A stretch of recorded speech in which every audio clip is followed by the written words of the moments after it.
নমস্কার বন্ধুরা, আজ আমি আবার নিয়ে এলাম তোমাদের পছন্দের অন্যতম রহস্যভেদী কিরিটি রায়কে, যাকে সৃষ্টি করেছিলেন ডক্টর নেহার রঞ্জন গুপ্ত, যিনি জন্মগ্রহণ করেছিলেন 1911 সালের 6ই জুন এবং তার মহাপ্রয়াণ ঘটে 1986 সালের 20শে ফেব্রুয়ারি। আজ আমার সংগৃহীত বইটির প্রকাশনার দায়িত্বে ছিলেন মিত্র অ্যান্ড ঘোষ পাবলিশার্স। এদের সকলের প্রতি আন্তরিকভাবে কৃতজ্ঞতা নিবেদন করে শুরু করছি আজকের গল্প কৃষ্ণা কাবেরী। আজ থাকলেও দ্বিতীয় পর্ব।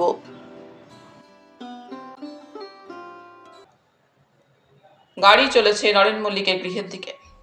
ফাইলটা রহমানের হাতে ফিরিয়ে দিতে দিতে কিরিটি বলে, দুটি যমজ বোন সম্পর্কে আপনার মতামতটা কি রহমান সাহেব? One of them must be telling deliberate lies. আমারও তাই মনে হয় রহমান সাহেব। শুধু তাই নয়, আমার স্থির ধারণা মিস্টার রায়, যমজ ওই দুই বোনের মধ্যেই একজন খুনি হতে পারে, আবার নাও হতে পারে। গাড়ি ইতিমধ্যে নরেন মল্লিকের বাড়ির সামনে এসে গিয়েছিল। We have reached our destination, mister Roy. গাড়ি গেটের মধ্যে প্রবেশ করল। গাড়ি হতে নামতে নামতে কিরিটি তার অর্ধসমাপ্ত কথার জের টেনে বলে, একটা কথা কি জানেন রহমান সাহেব, স্রেফ প্রবাবিলিটির ওপরেই বেসিস করে এসব ক্ষেত্রে সবসময় কনক্লুশনে পৌঁছানো যায় না। আর ইনভেস্টিগেশনের ব্যাপারে সে প্রসিডিওরও ভুল। হত্যারহস্যের মীমাংসার ব্যাপারে আরও ব্যাপক ও সূক্ষ্ম তদন্তের প্রয়োজন।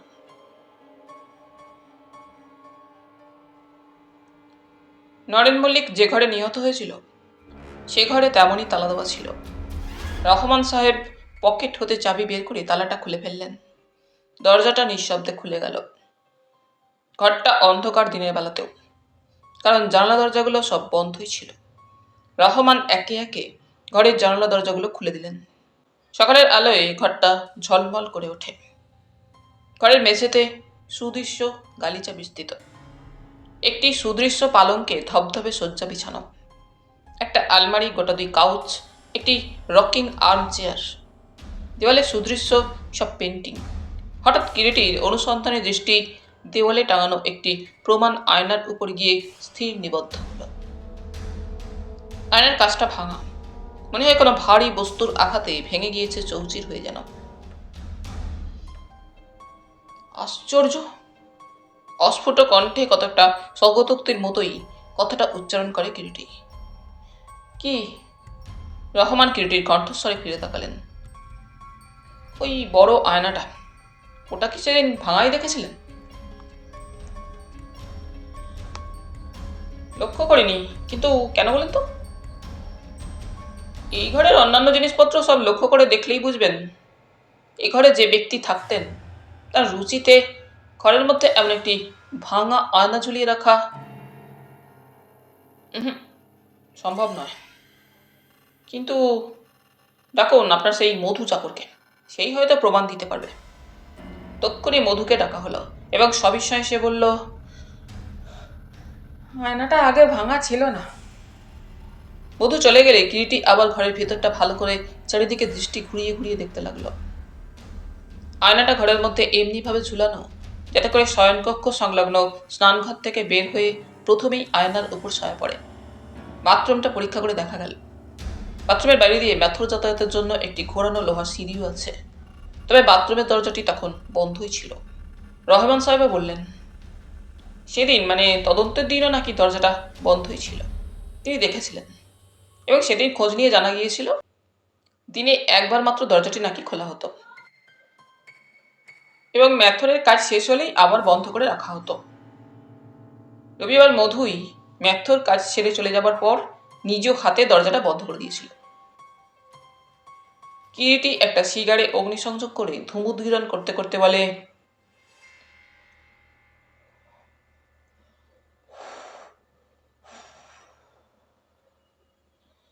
ভাঙা আয়না, অথচ কেউ সে রাত্রে কোনো রকম শব্দই শোনেননি।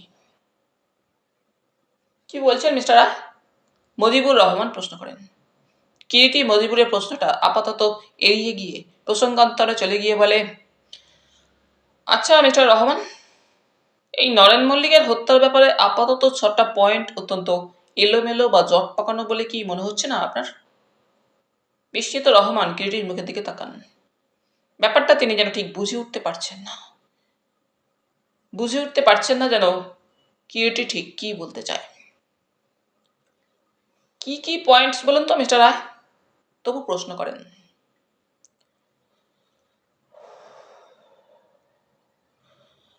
প্রথমত ধরুন আপনার ওই যমজ বোন কৃষ্ণা ও কাবেরী।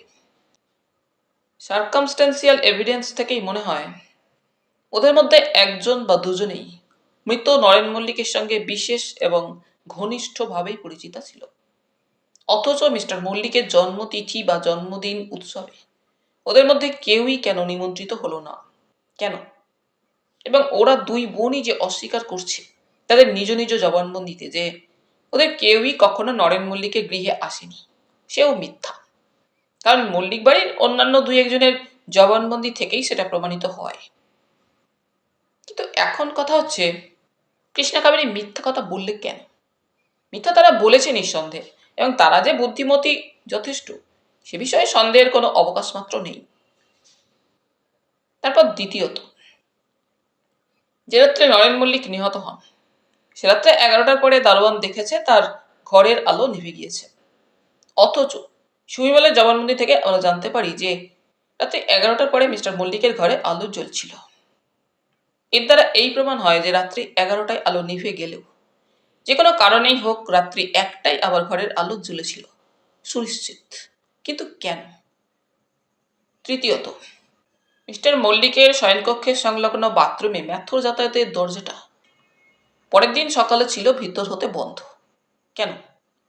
চতুর্থত এবং বিশেষ গুরুত্বপূর্ণ পয়েন্ট হচ্ছে, ঘরের ওই আয়নার কাঁচটা ভাঙল, অথচ সে রাত্রে এবাড়ির কেউ কোনো শব্দ পেল না।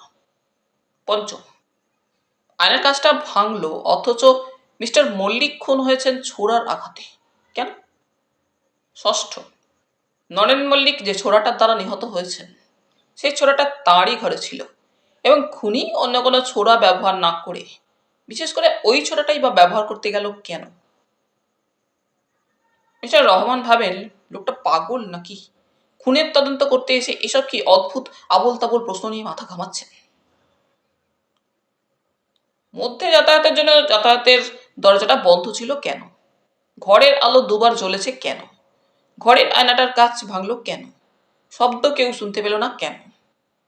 মনে মনে রহমান সাহেব একটু বিরক্তই হন, মুখে কিছু বলতে পারেন না। আমার কি মনে হয় জানেন মিস্টার রহমান? কিরিটি আবার বলে। কি? ওই আয়নার কাজটা ভাঙার ব্যাপারে ও শব্দটা যে কারো না কারো অন্তত এবারই শুনতে পাওয়া উচিত ছিল, অথচ শোনা যায়নি। এ দুয়ের মধ্যে একটা ঘনিষ্ঠ যোগাযোগ আছে। যে শব্দটা কারো না কারো অন্তত শুনতে পাওয়া উচিত ছিল অথচ শোনা যায়নি। হ্যাঁ, যে শব্দটা হারিয়ে গিয়েছে মিস্টিরিয়াসলি, অথচ যার অতীত অস্তিত্ব সম্পর্কে মনে আমার বিন্দুমাত্র দ্বিধা বা সন্দেহ নেই।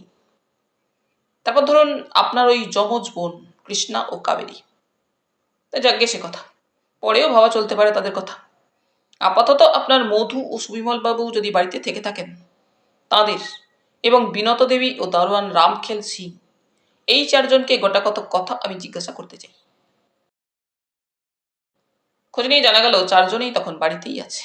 প্রথমে ডাকা হলো দারোয়ানকে। তোমারই নাম রামখেল? কিউটি প্রশ্ন করে। জি। আচ্ছা, যে রাত্রে তোমার বাবু মারা যান সে রাত্রে তুমি দেখেছিলে 11:30টায় বাবু শোবার ঘরে আলো নিভে যায়, তাই না? জি। কেমন করে জানলে যে ঠিক তখন রাত 11:30? হরি ফিরে এলে আমাদের ঘরে একটা ঘড়ি আছে, সেটাই ঢং ঢং করে 11টা বাজলো। তারপর আবার ঠিক ঢং করে 11:30টার ঘন্টা বাজতেই আমি শুতে যাব বলে গেটের তালাটা আরেকবার দেখতে যাই। ঠিক সেই সময় দেখলাম বাবুর ঘরের আলোটা নিভে গেল। তারপর সুবিমল বাবু যখন ফিরে আসেন রাত্রে, তুমি গেট খুলে দাও, কেমন তো? হ্যাঁ। তখন বাবুর ঘরের আলো জ্বলছিল কিনা লক্ষ্য করেছিলে? জি না, ঘুম চোখে এসে গেট খুলেছি, অতটা লক্ষ্য করিনি। রাত্রি 12:30টার মধ্যে কোনো শব্দ শুনেছিলে? যেমন ধরো কোনো কাচ টাচ ভাঙার শব্দ? না, ঘুমিয়েছিলাম।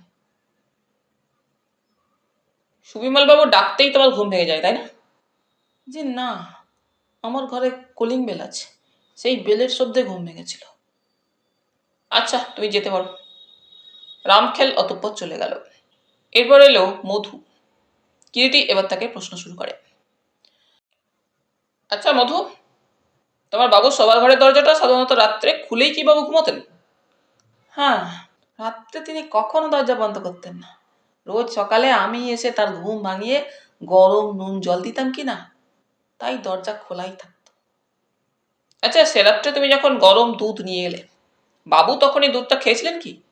হ্যাঁ, দুধটা খাবার পর আমি যখন খালি গ্লাসটা নিয়ে যাচ্ছি, তিনি আমাকে 1 গ্লাস ঠান্ডা জল ঘরে রেখে যেতে বললেন। শুবার আগে বাবু 1 গ্লাস ঠান্ডা জল খেতেন। তাহলে গ্লাস হাতে তুমি যখন ঘর হতে বের হয়ে যাও, বাবু তখন আর শোননি, তাই না? হ্যাঁ। কি করছিলেন তখন তিনি, মনে আছে তোমার? ওই আরাম চেয়ারটার উপরে বসে একটা কি বই পড়ছিলেন যেন। তোমার সঙ্গে আর কোনো কথা হয়েছিল তোমার বাবু সে রাত্রে? হ্যাঁ, বলেছিলেন দরজাটা ভেজিয়ে দিয়ে যেতে। আরেকটা কথা মধু, সেদিন সকালে ম্যাথর এসে বাথরুম পরিষ্কার করে যাবার পর তুমি দরজাটা বন্ধ করে দিয়েছিলে? তা মনে আছে বই কি। আচ্ছা, তুমি যেতে পারো মধু। মধু ঘর ছেড়ে প্রায় চলে যেতে উদ্যত হতেই হঠাৎ কিরিটি আবার তাকে ডাকে। মধু, আগে। ফিরে দাঁড়ালো মধু যেতে যেতে। আচ্ছা মধু, তোমার বাবুর সঙ্গে তো তুমি অনেকদিন যাবৎ ছিলে, একটা কথা বলতে পারো? সাধারণত তোমার বাবুর ঘুম কেমন ছিল? রাত্রে কখনো উঠতেন কিনা? তা ঠিক বলতে পারবো না বাবু, তবে একবার আধবার উঠতেন বোধ হয় মাঝরাত্রে। মধু, বলতে পারো তোমার বাবুর স্বভাব চরিত্র কেমন ছিল? এবারে মধু মাথা নিচু করে।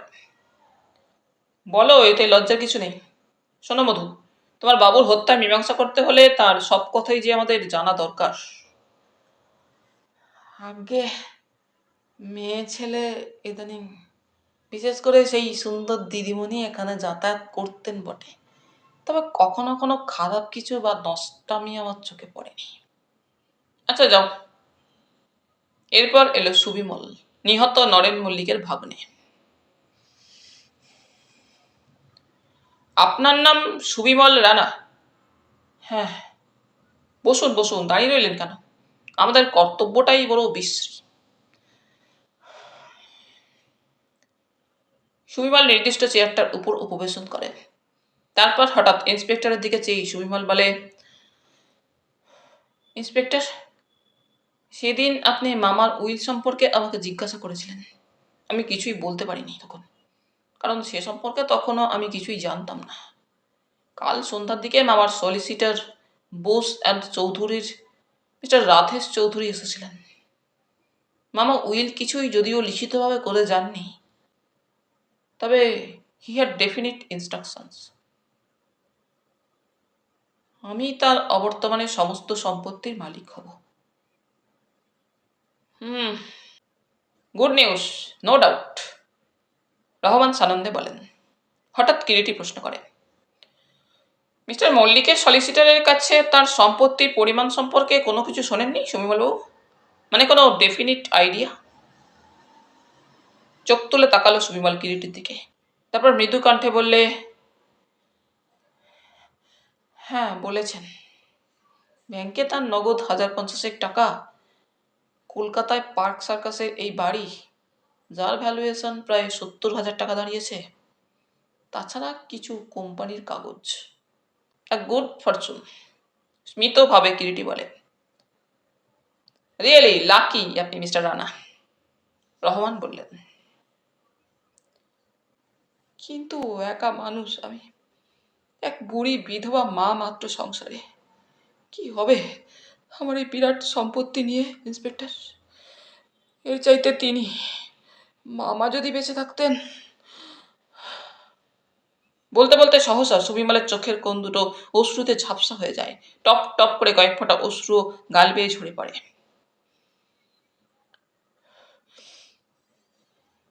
আরেকটা কথা সুবিমল বাবু, কিরিটি আবার প্রশ্ন করে। বলুন।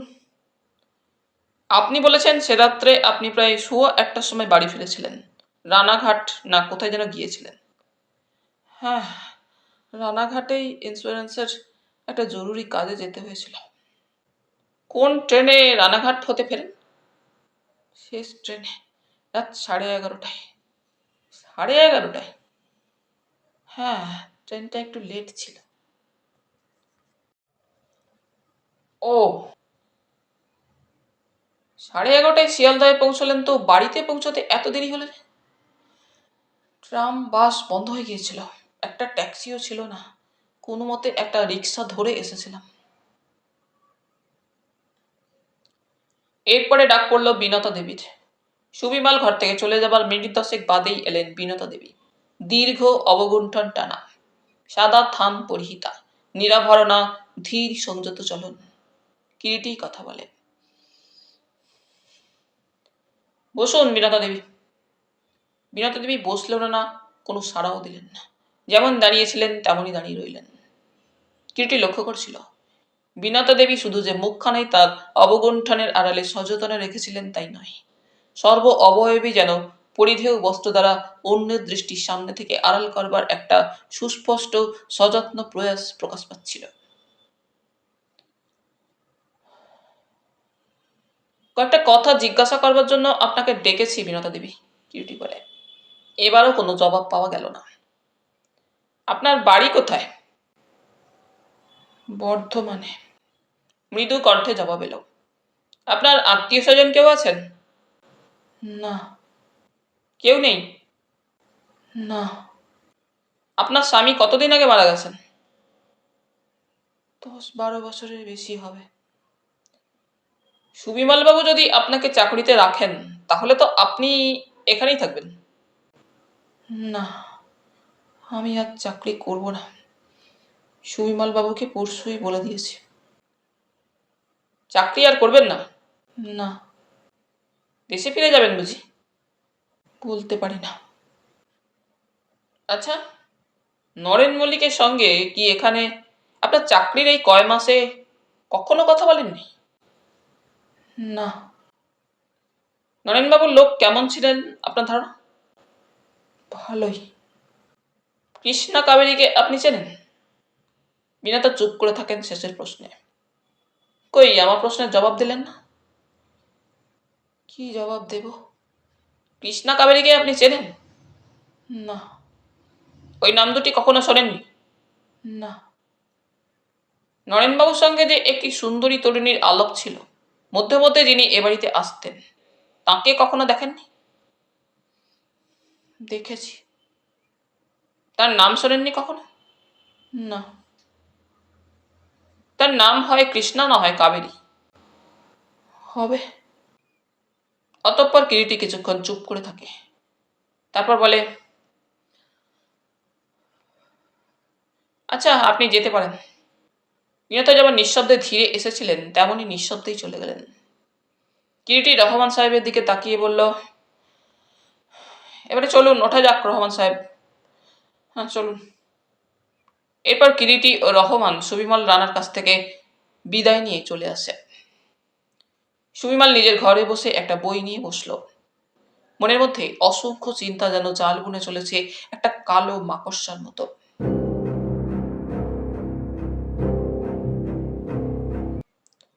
সন্ধ্যার অন্ধকার চারিদিকে নামছে ধূসর অঞ্চলখানি বিছিয়ে।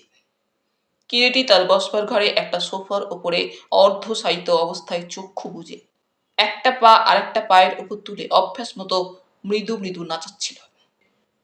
নরেন মল্লিকের হত্যার রহস্যটা ঠিক যে কোথাও হতে শুরু করা যেতে পারে, গতকাল ইন্সপেক্টরের সঙ্গে অকস্থান হতে ঘুরে আসা অবধি সেই চিন্তাটাই কিরিটির মাথার মধ্যে ঘুরপাক খাচ্ছিল। কতগুলো বেখাপ্পা রকমের সূত্র বিশ্রীভাবে জট পাকিয়েছে। সেগুলো সর্বাগ্রে খোলার প্রয়োজন। কিন্তু তারও আগে প্রয়োজন যমজ বোন কৃষ্ণা ও কাবেরীর মধ্যে আসল কোনজন মৃত নরেন মল্লিকের সঙ্গে ঘনিষ্ঠ ছিল সেটাই জানা। ইন্সপেক্টর মজিবুর রহমানের কথাই ঠিক, ওদের মধ্যে একজন স্পষ্টই মিথ্যা কথা বলছে। কিন্তু কে বলছে মিথ্যা কথা? এবং এও ঠিক, একজন মিথ্যা কথা বললেও দ্বিতীয়জন তাতে সাই দিয়ে যাচ্ছে। কিন্তু কেন? আচ্ছা, এমনও তো হতে পারে দুজনেই মৃত নরেন মল্লিকের সঙ্গে বেশ ভালোভাবেই পরিচিতা ছিল। আচ্ছা, পরিচিতই যদি ছিল দুটো বোনই, তবে ওদের মধ্যে একজনও সেদিন নরেন মল্লিকের জন্মতিথি উৎসবে নরেন মল্লিকের বাড়িতে গেল না কেন? চিন্তা স্রোত পাক্ষে ফিরতে থাকে। আচ্ছা, ওই ধরনের যমজ বোন, তাদের একজনকে অন্যজন থেকে কিভাবে পৃথক করা যেতে পারে, এবং সত্যি সেটা সম্ভব কিনা? এমন কোনো লোক যে ছোটবেলা হতে ওদের চিনি না বা জানে না, এবং ওদের ঠিক পরস্পর হতে পার্থক্য কোথায় জানে না, সে যদি ওদের দুজনের মধ্যে একজনকে পৃথক করে নিতে চায়, কিভাবে করতে পারে, এবং প্রকৃতপক্ষে সেটা আদপেই সম্ভবপর কিনা? জঙ্গলি এসে অন্ধকার ঘরের মধ্যে প্রবেশ করল। বাবু। কি রে জঙ্গলি? রহমান সাহেব এসেছেন, আপনাকে নিয়ে আয়, এই উপরের ঘরে নিয়ে আয়, যা। একটু পরে রহমান সাহেব কক্ষে এসে প্রবেশ করলেন। এ কি, ঘর অন্ধকার কেন হে সত্যাশ্রয়ী? কিরিটি তাড়াতাড়ি উঠে আলোটা জ্বেলে দেয়।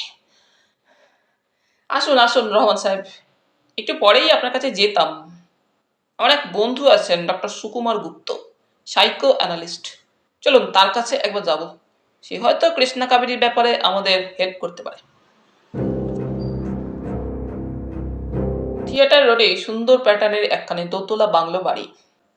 গেটের মাথায় নিয়ন সাইনে লেখা ডক্টর গুপ্তাস ক্লিনিক। গেটের গায়ে নেমপ্লেট লেখা doctor Sukumar Gupta, DSc MRCP, London, neurologist. কিরিটির গাড়িটা এসে নিঃশব্দে বাংলা বাড়ির গেটের মধ্যে ঢুকলো। ডক্টর গুপ্তের কনসাল্টিং চেম্বার। ভিতরে কক্ষটি চমৎকারভাবে সাজানো গোছানো। একটি সেক্রেটারিয়ের টেবিলের সামনে ঘূর্ণায়মান একটি চেয়ারের উপর বসে ডক্টর গুপ্ত। বেশ লম্বা বলিষ্ঠ চেহারা, গায়ের বর্ণ উজ্জ্বল শ্যাম, পরিধানে দামি গরম স্যুট, তার উপরে সাদা অ্যাপ্রন, চোখে রিমলেস চশমা, দাড়িগোঁফ নিখুঁতভাবে কামানো, চশমার কাচের অন্তরালে তীক্ষ্ণ একজোড়া চক্ষু, চোখে মুখে তীক্ষ্ণ বুদ্ধির একটি পরিচয় অত্যন্ত সুস্পষ্ট। এদিকে চেয়ারে একজন চ্যাঙ্গা রোগা বৃদ্ধ ডক্টর গুপ্তর সঙ্গে বসে কথা বলছেন। বৃদ্ধটির পরিধানে দামি শান্তিপুরি ধুতি, গায়ে সার্জের গলাবন্ধ গরম কোট, কাঁধে দামি শাল, একখানা পাট করা সযতনে, এক মুখ দাড়ি গোঁফ। বৃদ্ধ বলছিলেন, বুঝলেন ডক্টর গুপ্ত, লভ, আমার ছেলের ন্যাপলার মস্তিষ্কে কালের ওই লব ব্যাধি ঢুকেছে। বৌমাটি আমার সতী লক্ষ্মী, 11 বছর বয়সের সময় ঘরে নিয়ে আসি মাজন্নিকে আমার, বুঝলেন কিনা? ন্যাপলা পুষ্পান্ডের বয়স তখন 22, হারামদাদা 6-6টি কন্দর পিতা। বড় নাতনিটির বয়সই এখন 13। তা হতভাগা, বুঝলেন কিনা? ডক্টর গুপ্ত বললেন, দেখুন মিস্টার চ্যাটার্জি, ডাইরেক্ট পেশেন্টের সঙ্গেই কথা বলা দরকার, কারণ এও এক ধরনের যৌন মনোবিকার, সেক্সুয়াল ইনসেনিটি। হ্যাঁ, কি বললেন? সেক্সুয়াল ইনসেনিটি মানে যৌন বিকৃতি, অর্থাৎ যৌন সংক্রান্ত মস্তিষ্ক বিকৃতি। তা বেশ, হতভাগা কুষ্মাণ্ডটাকে নিয়ে কবে আসতে হবে বলুন? বেয়ারা এসে একখানা কার্ড দিল ডক্টর গুপ্তের হাতে। কার্ডের দিকে তাকিয়ে ডক্টর গুপ্তর মুখটা উজ্জ্বল হয়ে ওঠে। আসতে বলো। আচ্ছা মিস্টার চ্যাটার্জি, তাহলে ওই কথাই রইল, আপনার ছেলেকে সঙ্গে করে একদিন নিয়েই আসবেন, তারপর যা করবার। আপনার ফিসটা? 16। দেখুন ডাক্তার সাহেব, টাকার জন্য আপনি ভাববেন না, বুঝলেন কিনা? আপনার ন্যায্য ফিস ছাড়াও হতভাগ্যটির যদি মতিগতি ফিরিয়ে দিতে পারেন, আপনাকে খুশি করে দেব, বুঝলেন কিনা? কিরিটি আর রহমান সাহেব চেম্বারে সুইং ডোর ঠেলে কক্ষ মধ্যে এসে প্রবেশ করল। সুকুমার মৃদু হেসে বৃদ্ধকে সম্বোধন করে বলে, হবে হবে, আপনি আপনার ছেলেকে একদিন নিয়ে আসুন তো। তারপর কিরিটির দিকে তাকিয়ে আনন্দোৎফুল্ল কণ্ঠে আহ্বান জানায়, এসো এসো রহস্যবাদী। তারপর বৃদ্ধ কক্ষ হতে নিষ্ক্রান্ত হয়ে গেলেন। তারপর পথ ভুলে নাকি? না হে না, কিরিটি জবাব দেয়। বসুন। কিরিটি এবার রহমানের দিকে তাকিয়ে বলে, ওর নাম মজিবুর রহমান, লালবাজার ইন্টেলিজেন্স ব্রাঞ্চের ইন্সপেক্টর। নমস্কার। তারপর কি ব্যাপার বলো তো ভাই, হঠাৎ এই অধীনের গৃহে? তুই তো মানসিক চিকিৎসা করিস, সাইকো অ্যানালিস্ট। একটা ডায়লেমার সলিউশন করে দে তো ভাই। কি ব্যাপার? একটু সময় নেব ভাই। তুই এখন ফ্রি তো? হ্যাঁ দাঁড়া, চা আনতে বলি, আপত্তি নেই তো? না। মৃদু হাসি দেখা দেয় কিরিটির ওষ্ঠপ্রান্তে। অমৃতে অরুচি কিরিটি রায়ের নেই। সুকুমার টেবিলের উপরে রক্ষিত কলিং বেল বাজাতেই বেয়ারা এসে সেলাম জানালো, জগদেও একটু চায়ের ব্যবস্থা করো। জগদেও সম্মতি জানিয়ে চলে গেল। তারপর এখন বাসা নিলি কোথায়? সুকুমারকে প্রশ্ন করে কিরিটি। কোথায় আবার, এইখানে। সমস্ত বাড়িটাই ভাড়া নিয়েছি। ভিতরের দিকে ব্যাচেলার্স ডেন, বাইরে চেম্বার।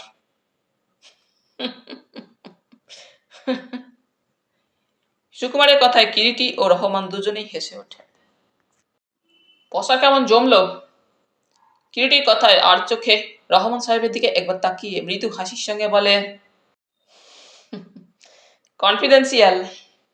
হাঁড়ির খবর আজকালকার দিনে কেউ কাউকে দেয় রে? চেম্বার তো বেশ জাকিয়েই বসেছিস। হ্যাঁ, তা বসতে হবে বই কি। এই দেশটাকে তো চিনলি না এখনো। আমাদের মতো বাপের টাকা বা শ্বশুরের টাকার জেরে বিলেত প্রত্যাগত অনকরা বিশেষজ্ঞদের কেউ পোছে না ভাই, কেউ পোছে না। দাঁড়া, আগে না খেয়ে খেয়ে দুশ্চিন্তায় দুশ্চিন্তায় প্যান্টে তালি পড়ুক, মাথার চুল সাদা হয়ে যাক, বাপের দেওয়া ব্যাংক ব্যালেন্সটা শূন্য হয়ে আসুক, তবে তো। কিন্তু এতগুলো ইনস্টিটিউশন, হাসপাতাল, ভিজিটিং এর পোস্টও একটা জোটাতে পারলি না? না ভাই, বাবা মামা শ্বশুর মেসো কারোরই তো জোর নেই। কোনো হাসপাতালের অনাহারী বহির্বিভাগীয় পরিদর্শনকারী হওয়া কি এতই সহজ রে? তা আমিও বাবা শতহস্তেন দুর্জনদের পরিত্যাগ করেছি। My own nursing home and chamber. এতে করে কিছু মন্দ হয়নি, সুফলই পেয়েছি। একা মানুষ, বেশ আনন্দেই আছি। ট্রেতে করে ভৃত্য চা নিয়ে এলো। চা পান করতে করতেই কিরিটি সংক্ষেপে কৃষ্ণা ও কাবেরীর ব্যাপারটা বলে গেল। এই হলো স্টোরি। তুই তো একজন মনস্তাত্ত্বিক, এই ডায়লেমাটার সলিউশন করে দিত। ওই দুই যমজ বোন কৃষ্ণা ও কাবেরী, ওদের পরীক্ষান্তে দৈহিক কোনো চিহ্ন, যেমন বার্থ মার্ক, স্কার মার্ক বা ডেফিসিয়েন্সি ইত্যাদি ছাড়া ওদের মনের বা চরিত্রগত গঠন বা প্রবৃত্তিগত ভাবধারার অনুশীলন দ্বারা কি এক থেকে অন্যকে পৃথক করা যেতে পারে না? How interesting. It's marvellous idea. ওইভাবে ঠিক ইতিপূর্বে কখনো আমি ভেবে দেখিনি। হ্যাঁ, হয়তো কিছুদিন ধরে আলাদা আলাদাভাবে ওই যমজ বন্ধুটিকে স্টাডি করতে পারলে হয়তো হয়তো এস একটা কনক্লুশনে পৌঁছানো যেতে পারে। কিন্তু কিন্তু কি? ভাবছি তা সম্ভবই বা হতে পারে কি করে? ভদ্রঘরের অবিবাহিতা সুন্দরী তরুণী বাপ বর্তমান রাজি বা হবেন কেন? না ভাই, এদেশে এখনো এসব সম্ভব নয়। শোনো ডাক্তার, আমি ইতিমধ্যেই একটা মতলব ঠাউরেছি। How do you like the idea? কাগজে কাগজে তোর নাম দিয়ে সাইকো অ্যানালিস্ট হিসেবে বিজ্ঞাপন দেওয়া হবে। বিজ্ঞাপন? হ্যাঁ, বিজ্ঞাপন দেওয়া হবে। যমজ ভাই বোন, যমজ ভাই বা যমজ বোন, এদের মনোগত বা চরিত্রগত প্রবৃত্তি বা ভাবকে স্টাডি করে এদের মানসিক বা প্রবৃত্তিগত গঠন থেকে একজনকে অন্যজন হতে আইডেন্টিফাই করা যায় কিনা, ওই সম্পর্কে তুই গবেষণা করছিস। এবং ওই গবেষণার জন্য তুই যমজ ভাই বোন বা ভাই বোনদের আহ্বান জানাচ্ছিস। নির্দিষ্ট সময়ের জন্য তারা তোর চেম্বারে এসে সিটিং দেবে। ভুল পাগল, এই দেশে ও ধরনের বিজ্ঞাপনে কেউ সাড়া দেবে না। তুই আর পরিকল্পনাটা ঠিক এখনো ধরতে পারিসনি। তাদের ব্যাগার দিতে হবে না, রীতিমতো তুই সিটিং এর জন্য তাদের পে করা হবে। হ্যাঁ, হ্যান্ডসামলি পে করা হবে। বলতে থাকে কিরিটি। ধর 1 বা 2 ঘন্টার জন্য যেমন প্রয়োজন, প্রতি সিটিং এ 50 হতে 60-80 টাকা পর্যন্ত দেওয়া হবে। পুলিশ কি? হ্যাঁ, আর সে টাকা দেব আমি। তুই দিবি?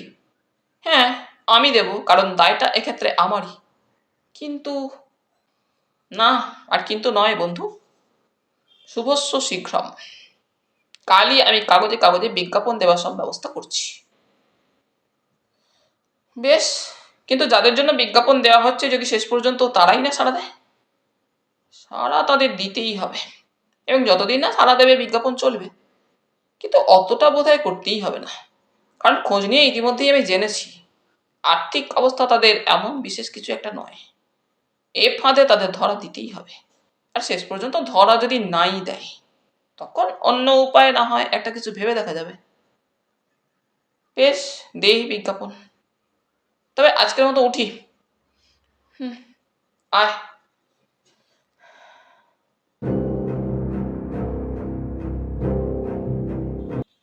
কৃষ্ণা ও কাবেরীর ফ্ল্যাট বাড়ি।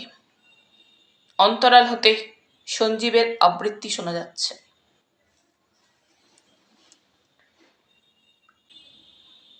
Our sincerest laughter with some pain is fraught. Our sweetest songs are those that tell of saddest thought. ত্রিলোকের হৃদি রক্তে আঁকা তব চরণ শনিমা, স্বর্গ মর্ত আরাধ্যা তুমি হে চিরবরেণ্যা।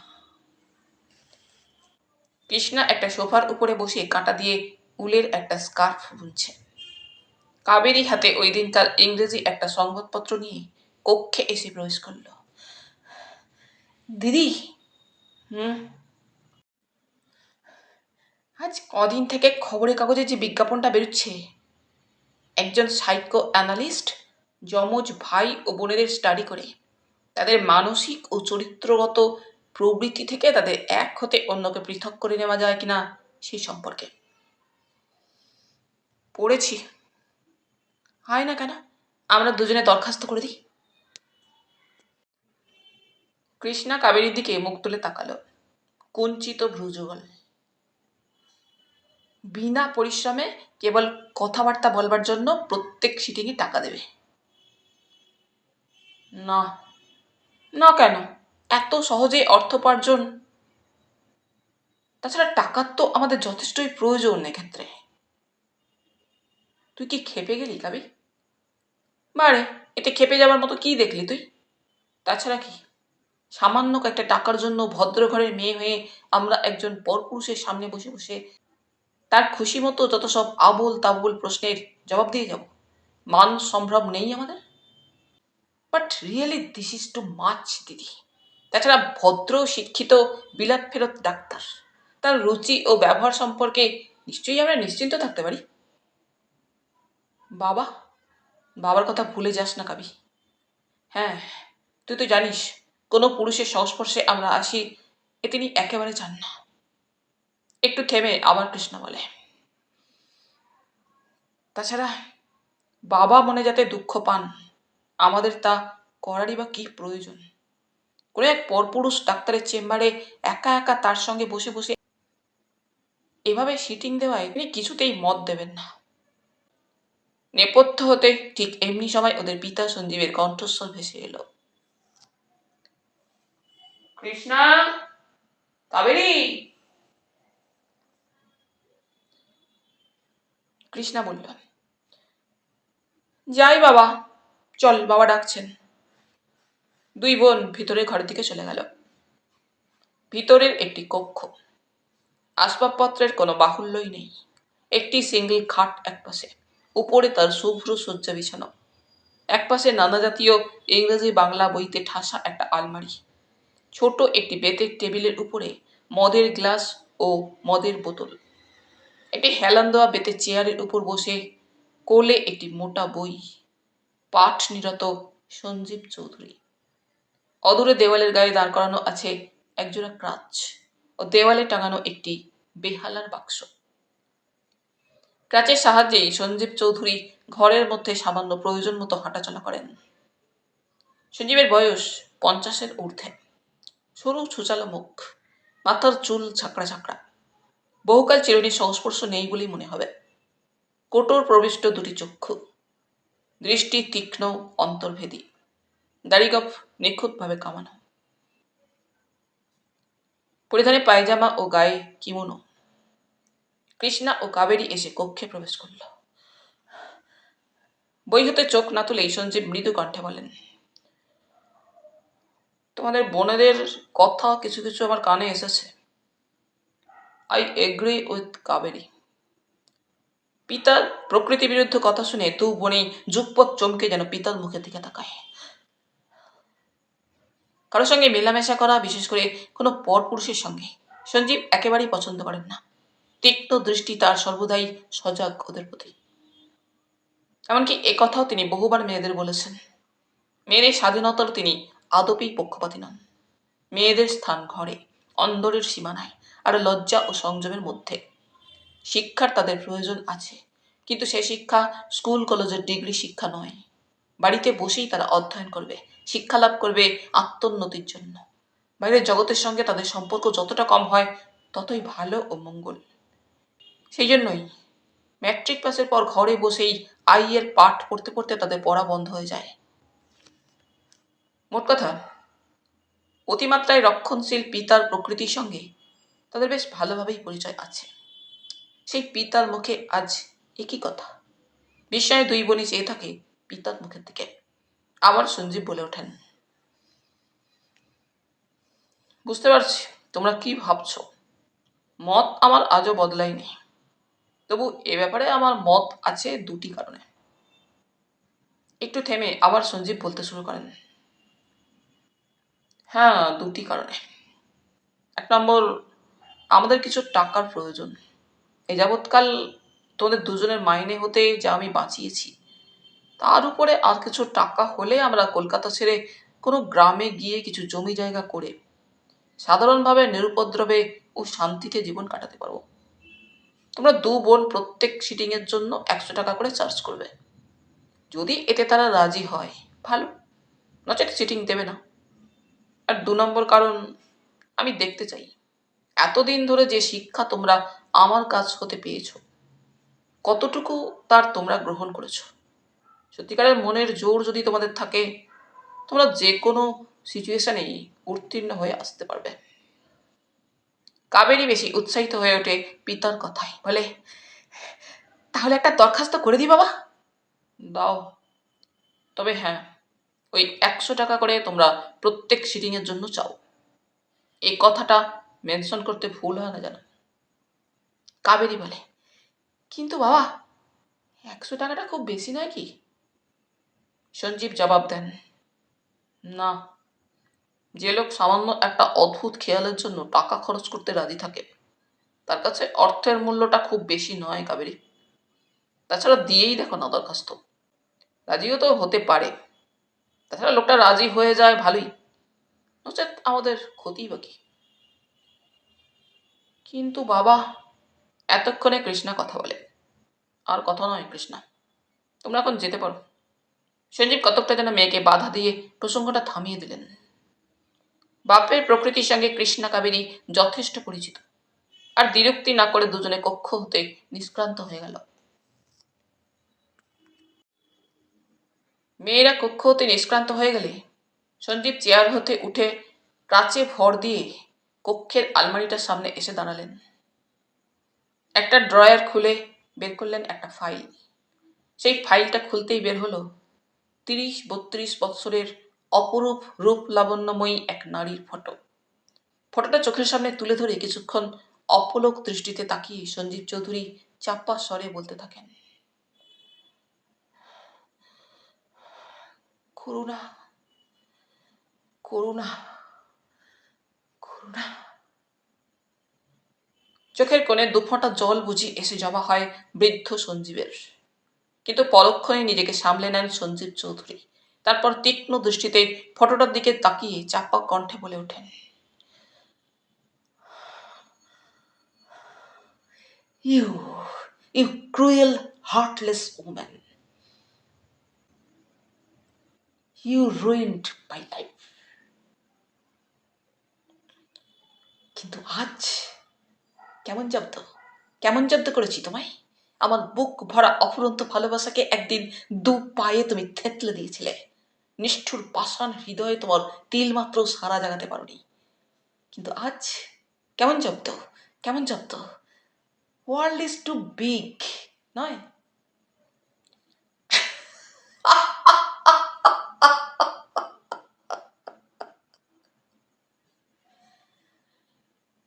হঠাৎ পাগলের মতোই হা হা করে হেসে ওঠেন সঞ্জীব চৌধুরী। দীর্ঘ 17 বছর আগে স্মৃতির পর্দায় আলোকপাত হল। হা হা করে একটি শুভেচ্ছারী যুবক হাসছে। সুসজ্জিত একটি ড্রয়িং রুম। যুবকটির নাম অরুণ মল্লিক। অদূরে সোফার উপরে বসে সুন্দরী সুবেশা সঞ্জীব চৌধুরীর তরুণী স্ত্রী করুণা।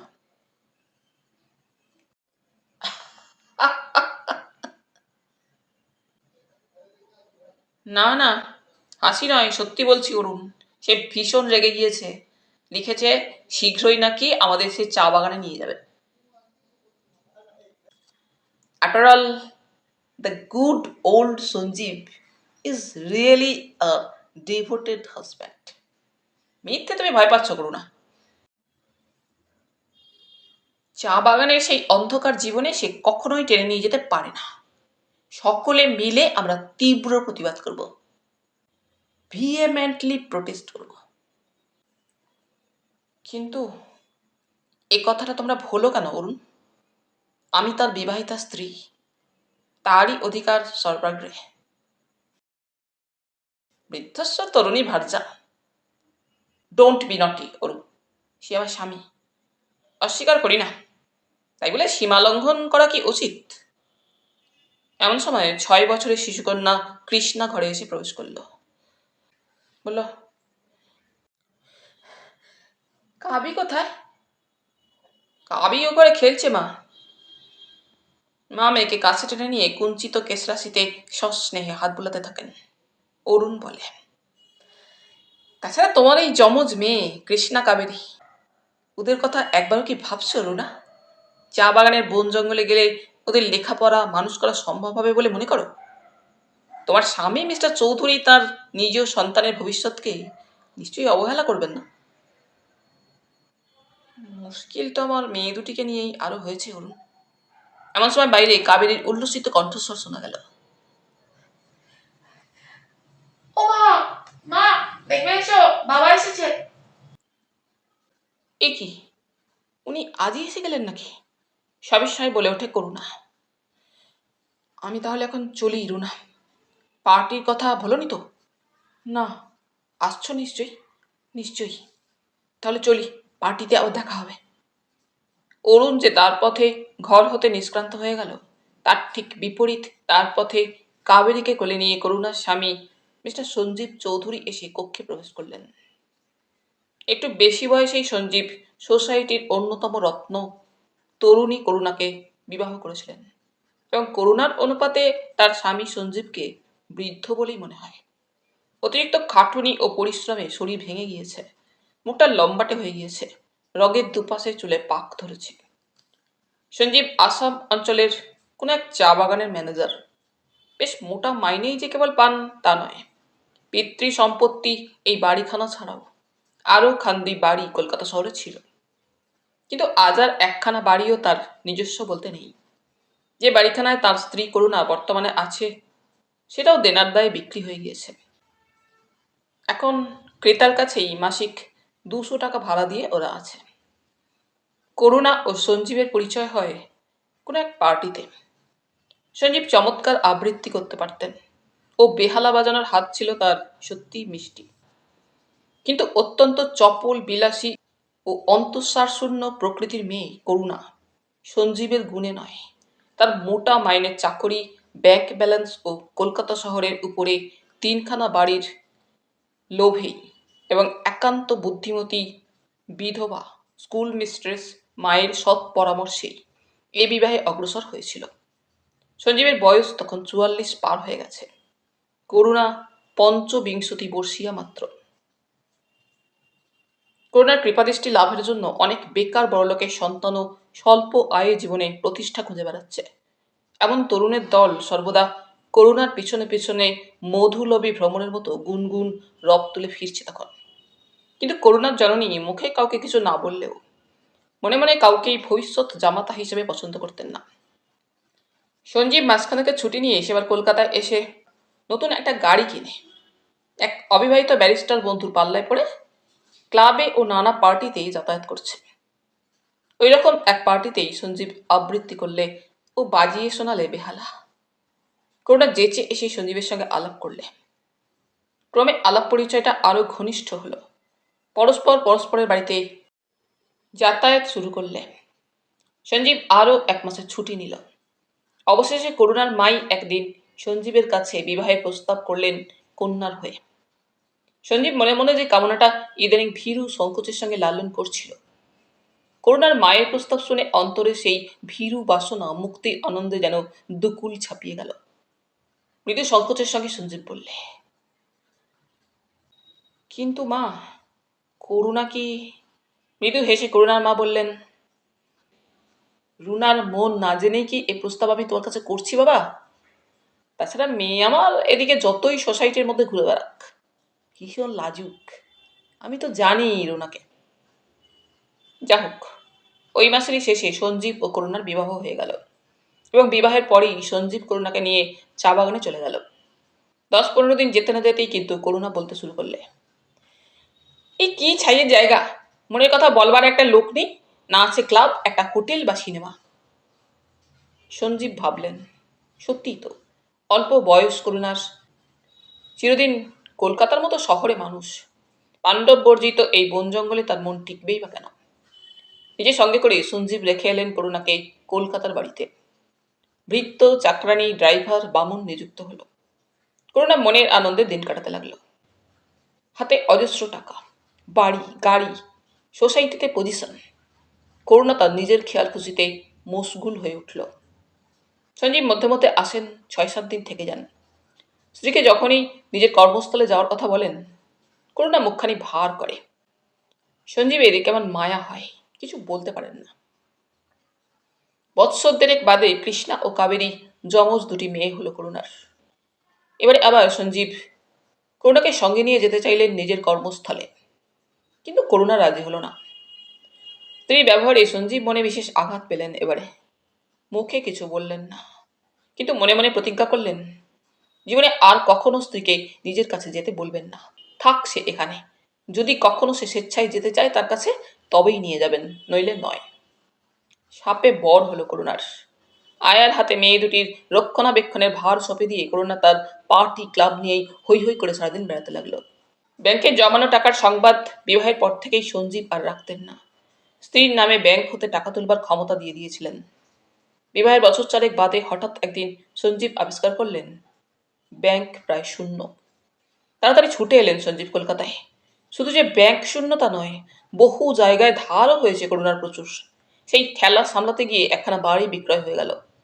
তথাপি সঞ্জীব করুণাকে কিছু বললেন না। 2 বছরও তারপর গেল না। বাকি 2খানা বাড়ি ও দেনার দায় বিক্রি হয়ে গেল, সময় থাকতে করুণাকে কিছু না বলবার জন্যই। কিন্তু এবারে আর সঞ্জীব চুপ করে থাকতে পারলেন না। একদিন স্ত্রীকে বললেন, করুণা, এতদিন তোমায় আমি কোনো কথা বলিনি, কিন্তু আর না বলে পারছি না। এবার থেকে যদি তুমি সাবধানে না চলো, ভবিষ্যতে তোমাকেই অসুবিধায় পড়তে হবে। করুণা স্বামীর দিকে বিলল কটাক্ষ এনে বললে, সোনার হরিণের দাম কি কখনো কমে? তারপর স্বামীর দেহের উপর এলিয়ে পড়ে হাসতে হাসতে বললে, তাই বলে কঞ্জুস নাম কিনতে পারবো না। তোমার স্ত্রীর সোসাইটিতে একটা পজিশনও আছে তো। সমস্ত আঘাতই সঞ্জীব সহ্য করেছিলেন করুণার দিক থেকে, কিন্তু শেষ ও চরম আঘাত এলো যখন তিনি একটা উড়ো চিঠি থেকে জানতে পারলেন করুণা অরুণ নামে কোনো এক তরুণ ব্যারিস্টারের সঙ্গে কুৎসিত জীবনযাপন করছে, তাঁরই সুপর্জিত অর্থে। গোপনে সংবাদ নিয়ে সঞ্জীব জানলেন চিঠির একটি বর্ণ মিথ্যা নয়। তথাপি করুণার প্রতি তার হৃদয় ভরা ভালোবাসা তাকে রূঢ় হতে দিল না। কেবল একখানা চিঠি লিখলেন, তিনি আসছেন।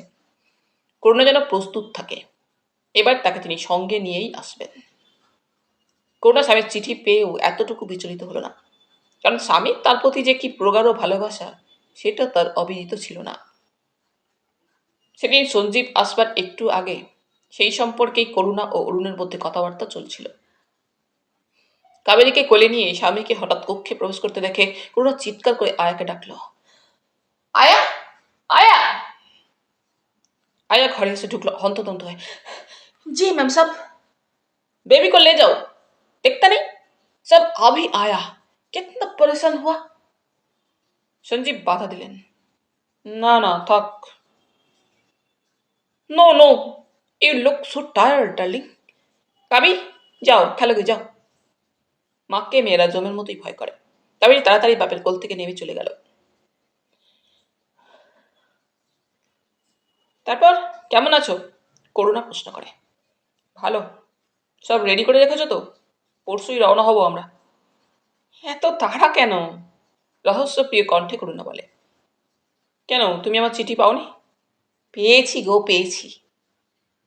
ওই দিন সন্ধ্যার মুখে সঞ্জীব তার কক্ষ মধ্যে বসে কি একটা ইংরেজি বই পড়ছেন। অপরূপ সাজসজ্জায় করুণা এসে স্বামীর সামনে দাঁড়ালো। ব্যাপার কি? হঠাৎ এত সেজে টেজে? একটা পার্টি আছে মিস্টার চাকলাদারের ওখানে। পার্টি? হ্যাঁ, ফিরতে একটু রাত হবে। আজ পার্টিতে না গেলেই নয় করুণা। ওহ ডিয়ার, কি বলছো তুমি? আমার জন্য সবাই হাফ বিত্তেস করে বসে থাকবে। সত্যি আই এম সিরিয়াস রুনা। আজ পার্টিতে তোমার যাওয়া হবে না, ফোন করে দাও। Don't be so jealous. আচ্ছা চলি। রঙিন প্রজাপতির মতোই যেন রূপের একটা ঢেউ তুলে করুণা স্বামীকে আর দ্বিতীয় বাক্য পর্যন্ত উচ্চারণ করার অবকাশ মাত্র না দিয়ে ঘর থেকে বের হয়ে গেল। একটু পরেই গাড়ির শব্দে জানা গেল করুণা চলে গেল। স্তম্ভিত হয়ে সঞ্জীব ঘরের মধ্যে দাঁড়িয়ে রইলেন। অনেক রাত্রি, কৃষ্ণা কাবেরী ঘুমিয়েছে। শয়ন কক্ষে একাকী বসে বসে সঞ্জীব বহুদিন বাদে বেহালাটা বাজাচ্ছিলেন। অনেকক্ষণ ধীরে ধীরে বেহালা বাজিয়ে থামবার পর হঠাৎ ঘড়ির ঘণ্টার ধ্বনিতে তার চমক ভাঙল। রাত্রি 1টা। আশ্চর্য, এখনো করুণা ফিরল না। মুখে বিরক্তির ছায়া নেমে এলো সঞ্জীবের। ঘরের মধ্যে পাইচারি শুরু করলেন সঞ্জীব, আর বেহালাটা এক পাশে রেখে ঘন ঘন দেওয়াল ঘড়ির দিকে তাকাতে লাগলেন। এমন সময় নিচে গাড়ির শব্দ শোনা গেল।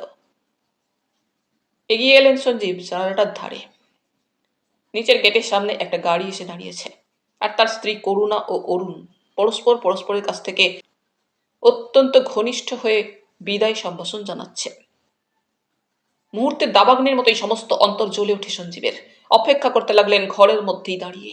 একটু পরেই সিঁড়িতে চঞ্চল পদশব্দ ও সেই সঙ্গে জড়িত কণ্ঠে গানের একটি কলি শোনা গেল।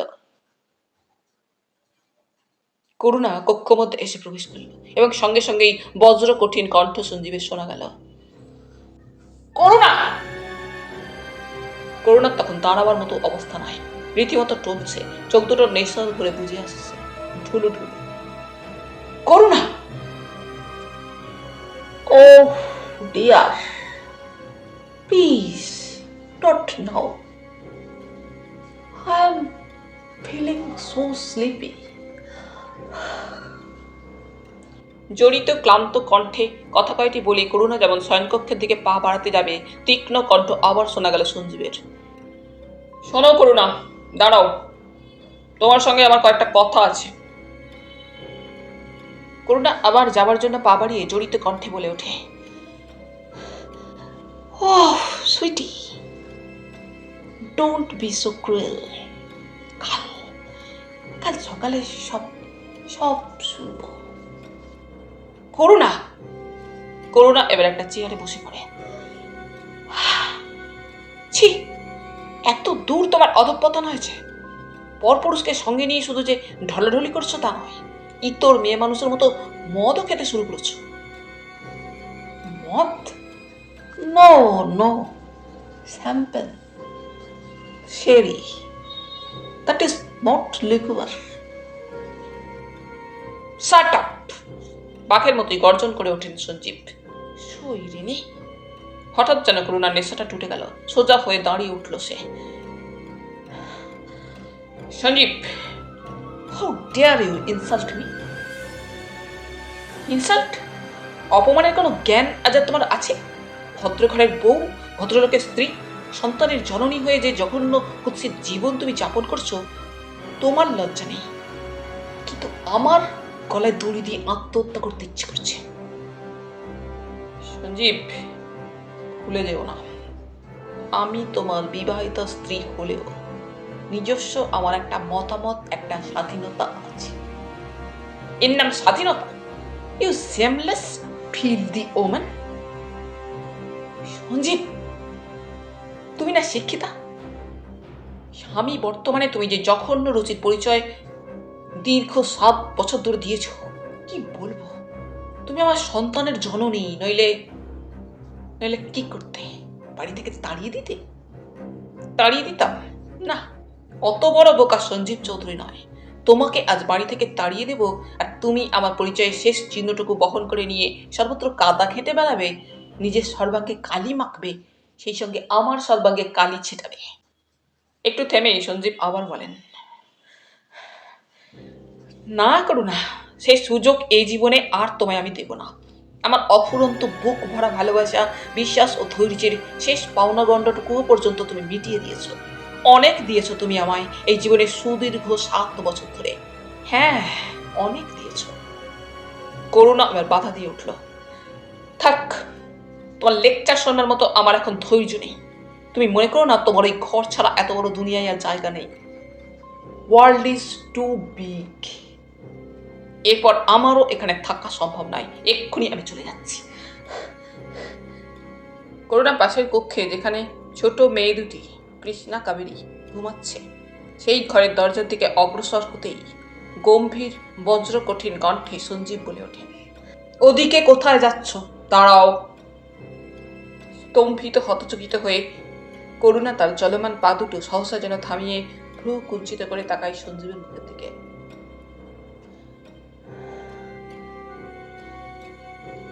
I want to give a parting kiss of my kiddies. না, ও ঘরের দরজা তোমার কাছে চিরদিনের জন্য বন্ধ হয়ে গিয়েছে। তোমার ও অপবিত্র দেহের স্পর্শ আমার সন্তানদের গায়ে তোমায় আজ আর আমি লাগাতে দেব না।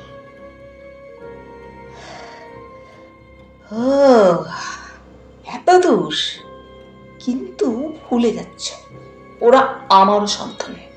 I have got legal rights. Legal rights? তোমার সন্তান, সেটাই আজ ওদের জীবনের সবচাইতে বড় অভিশাপ, সবচাইতে বড় কলঙ্ক। সন্তানই বটে, যে মা সন্তানের জন্মমাত্র দিয়ে প্রসারণের বৃত্তি নিয়ে। সঞ্জীব! বাঘিনীর মতো গর্জন করে ওঠে করুণা, এবং মুহূর্তে করুণা সর্বঙ্গ যেন জ্বলে ওঠে। ও পরক্ষণেই হাতের কাছে স্ট্যান্ডের উপর রক্ষিত ফুল সমেত পিতলের ফুলদানিটা চক্ষের নিমেষে তুলে নিয়ে সজোরে নিক্ষেপ করে সঞ্জীবকে লক্ষ্য করে ঠং করে সঞ্জীবের কপালের উপর গিয়ে ফুলদানিটা আঘাত করে। ঝরঝর করে রক্ত পড়ে কপালটা কেটে গিয়ে। একটা আর্তনাদ করে সঞ্জীব বসে পড়েন কয়েকটা মুহূর্ত, তারপর উঠে কোনো মতে এগিয়ে গিয়ে ডয়ার থেকে লোডেড রিভলভারটা হাতে নিয়ে করুণার দিকে এগিয়ে এলো সঞ্জীব। রাগের মাথায় অকস্মাৎ ফুলদানি স্বামীর কপালে ছুঁড়ে মেরেই কতকটা যেন বোকা বনে গিয়ে স্থাণুর মতো দাঁড়িয়েছিল। এখন রিভলভার হাতে স্বামীকে এগিয়ে আসতে দেখে ভয়ে আতঙ্কে আর্ত চিৎকার করে ওঠে, না না, খুন করো না, খুন করো না, আমায় খুন করো না, আমি আমি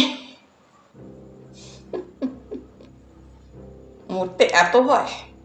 বলেই সন্দীপ পাগলের মতো অট্টহাসি হেসে ওঠে। তারপর বলে,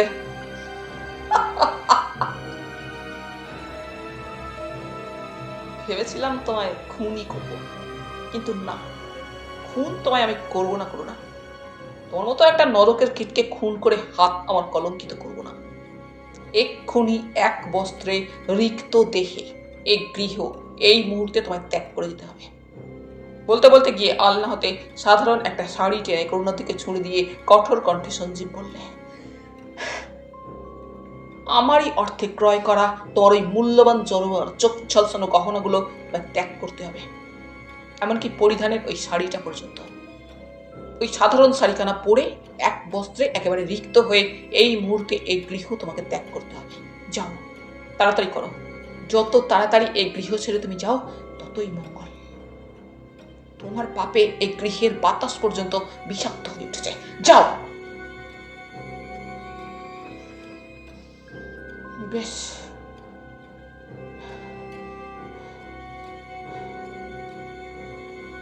একে একে গহনাগুলো গা হতে করুণা খুলে দিল। তারপর স্বামীর দেওয়া শাড়িখানা পরে নিল। দাঁড়াও, এখনো একটা জিনিস বাকি আছে। তোমার সিঁথির ওই সিঁদুর আমার সামনে ওটা মুছে ফেলতে হবে, নিশ্চিন্ত করে ঘষে মুছে ফেলতে হবে। করুণা বোবা হয়ে দাঁড়িয়ে থাকে। মোছো মোছো সিঁথি সিঁদুর। বলতে বলতে সঞ্জীব নিজেই এগিয়ে এসে পাগলের মতো মুছে দেয় ঘষে করুণার মাথার সিঁদুর।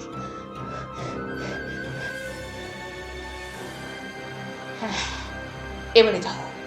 পৃথিবী অনেক বড়, কিন্তু একটা কথা, আমার শেষ কথা, তোমার সিঁথির সিঁদুর মুছে দিলেও সমাজের চোখের দৃষ্টি তো মুছে ফেলতে পারবে না। তারা আঙুল তুলে টিটকারি দেবে, কিন্তু যেদিন আর আমাকে তারা খুঁজে পাবে না, সে টিটকারি তোমার গায়ে ফিরে আসবে। যাও।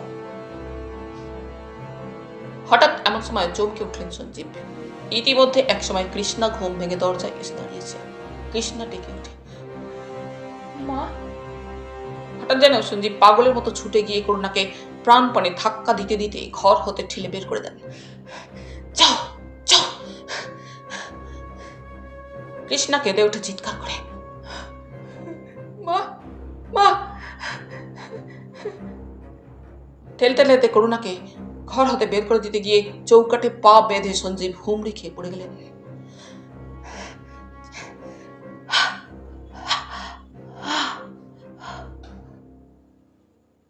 করুণা ছুটতে ছুটতে নিচে চলে গিয়ে অন্ধকারে হারিয়ে গেল। তারপর আর কেউ করুণার সংবাদ কোনোদিনও পায়নি। সেই রাত্রেই কৃষ্ণা কাবেরীকে নিয়ে সঞ্জীব বাড়িতে তালা দিয়ে বের হয়ে পড়লেন। চাকরি স্থলে আর ফিরে গেলেন না। দেশ হতে দেশান্তরে কৃষ্ণা কাবেরীকে নিয়ে ঘুরতে লাগলেন। এদিকে সে রাত্রে চৌকাঠে পা বেঁধে পড়ে গিয়ে পায়ের হাড়ে প্রচন্ড আঘাত লাগে সঞ্জীবের। ক্রমে সেই পা নিয়ে সঞ্জীবকে অনেক ভুগতে হলো এবং শেষটায় পাটা অকর্মণ্য হয়ে গেল। ঘুরতে ঘুরতে আবার সুদীর্ঘ 10 বছর পরে সঞ্জীব কলকাতায় ফিরে এলেন এবং ফ্ল্যাটটা ভাড়া নিয়ে বসবাস শুরু করলেন অতীতকে সম্পূর্ণ অস্বীকার করে। ইতিমধ্যে কৃষ্ণা কাবেরী প্রাইভেটে ম্যাট্রিক পরীক্ষায় পাশ করেছিল।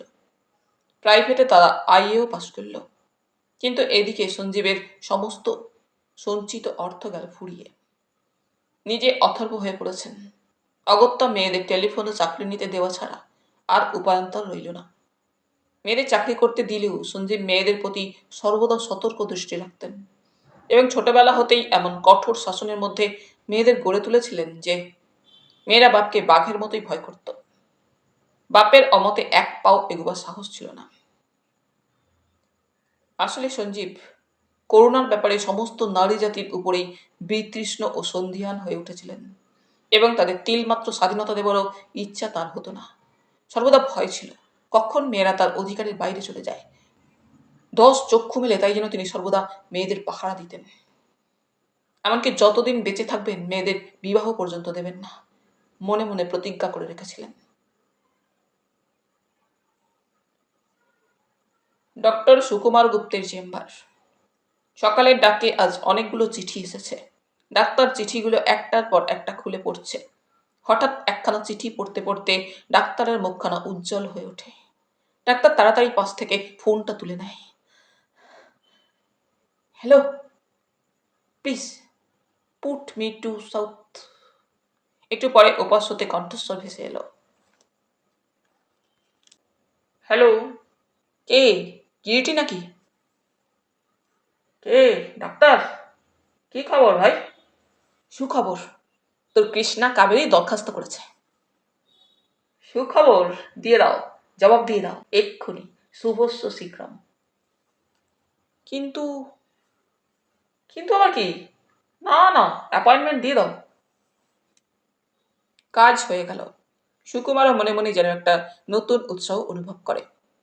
ব্যাপারটার মধ্যে সত্যি একটা নতুনত্ব আছে, আছে একটা বৈচিত্র্য ও উত্তেজনা। পৃথক পৃথকভাবে সিটিং শুরু হলো। একটা সিটিংয়ের জন্য 100 টাকা করে পারিশ্রমিকই দেওয়া হতে লাগলো, যেমন কৃষ্ণা কাবেরী চেয়েছিল। তাহলে বন্ধুরা, আজ এই পর্যন্তই। গল্প পাঠ তোমাদের ভালো লেগে থাকলে তোমাদের কাছে আবারও অনুরোধ থাকলো, লাইক, শেয়ার এবং সাবস্ক্রাইব করে তোমাদের মূল্যবান মতামত পাঠানোর জন্য। ধন্যবাদ।